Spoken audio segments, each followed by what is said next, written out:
Mesdames, Messieurs les sénateurs, Mesdames, Messieurs les députés, Mesdames, Messieurs, chers adhérents de l'AFRA et chers amis du ferroviaire. Merci au ministre des Transports de ce message volontariste et optimiste.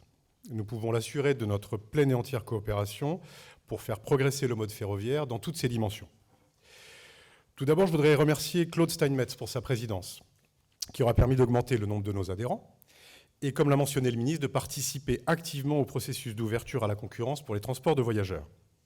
Je souhaite également remercier les administrateurs et les entreprises qui nous soutiennent de la confiance qu'ils m'accordent pour porter haut les couleurs de l'association. Enfin, bravo et merci à Franck Tuffreau et Solène Garcin-Berson pour leur engagement permanent à nos côtés et merci à notre agence de communication AA pour leur collaboration et l'organisation de ce colloque. On a entamé une année 2022 pleine de promesses pour le ferroviaire. Un engouement retrouvé pour les voyages après une longue période de frustration de déplacement due à la pandémie. Un service à grande vitesse de qualité par Trenitalia qui trouve son rythme et s'insère dans le paysage de la concurrence avec brio, et un appel d'offres remporté par un autre de nos adhérents, Transdev, en région Sud. Le fret n'est également pas en reste. Entre 2020 et 2021, il est passé de 9,6% de part modale à 10,7%, marquant le renouveau de ce mode de transport. Avec 36,8 milliards de tonnes-kilomètres, ce qui revient au niveau de 2015, le déclin est enrayé. L'AFRA s'est pleinement engagée dans l'Alliance 4F, pierre angulaire de la SNDFF, et du changement de paradigme quant au transport terrestre vertueux. Je tiens à mentionner l'action des pouvoirs publics, notamment les aides accordées allant dans le sens du développement et qui montrent leur pertinence, et le suivi par la DGTIM des 73 mesures de cette stratégie, notamment sous l'impulsion active de son ancien directeur général, Marc Papinutti. Je tiens aussi à exprimer la satisfaction que nous avons eue de travailler avec le président Bernard Roman. À la tête de l'ART, il a su perpétuer une action indépendante et y installer une équipe efficace. Il convient de donner à l'autorité les moyens et pouvoirs appropriés, tout comme à l'EPSF, où Laurent Cebulski fait œuvre de pédagogie en prenant en compte les contraintes des entreprises ferroviaires, nationales comme plus régionales.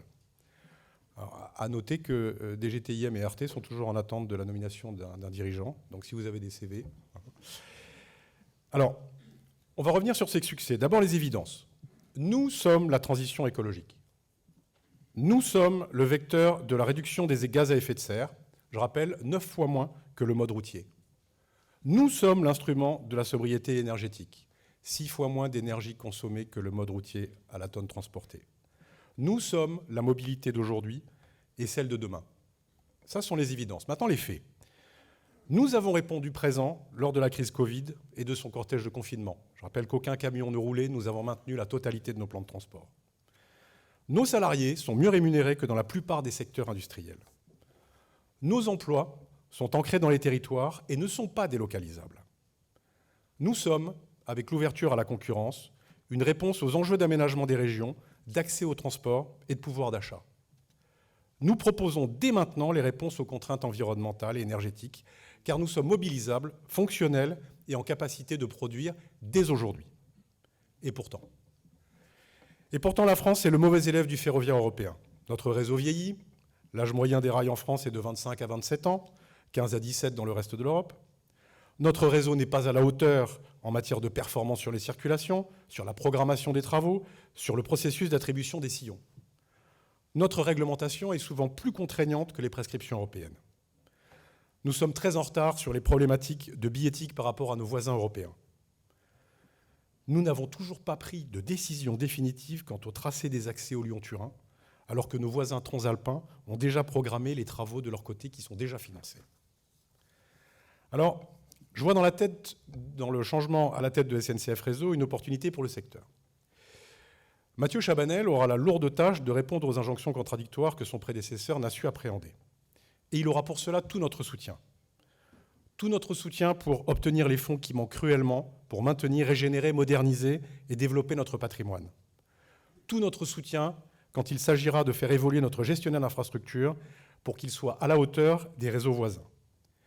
Mais à la tête d'une entreprise qu'il connaît sur le bout des doigts, ou le bout des rails, il devra la réformer pour qu'elle ne soit plus le maillon faible du secteur européen, mais son principal instrument d'efficacité, de fiabilité et de développement.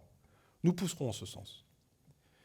Alors, il paraît qu'à ce sujet, un contrat de performance aurait été signé entre l'État et SNCF Réseau. Si quelqu'un en a une copie dans la salle, je suis preneur. Je voudrais en terminer par le sujet de l'énergie. En 2022, l'État a consenti une aide correspondant peu ou prou à 50% du surcoût pour les entreprises ferroviaires de fret. Dans le même temps, des aides substantielles ont été accordées au secteur routier. J'alerte aujourd'hui les pouvoirs publics sur les augmentations insupportables que le secteur aura à subir en 2023, avec une redevance de fourniture d'électricité qui aura été, pour certains, multipliée par 10 en 3 ans. Dans le pays où nous produisons l'électricité la moins chère en Europe, où le parc nucléaire a été financé par le contribuable, c'est incompréhensible.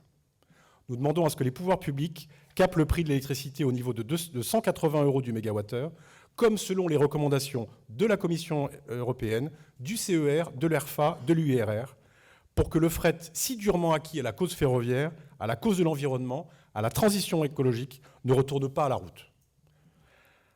Jamais nous n'avons eu autant de parlementaires qui participent à ce colloque, ce qui prouve l'intérêt de la représentation nationale pour la cause ferroviaire.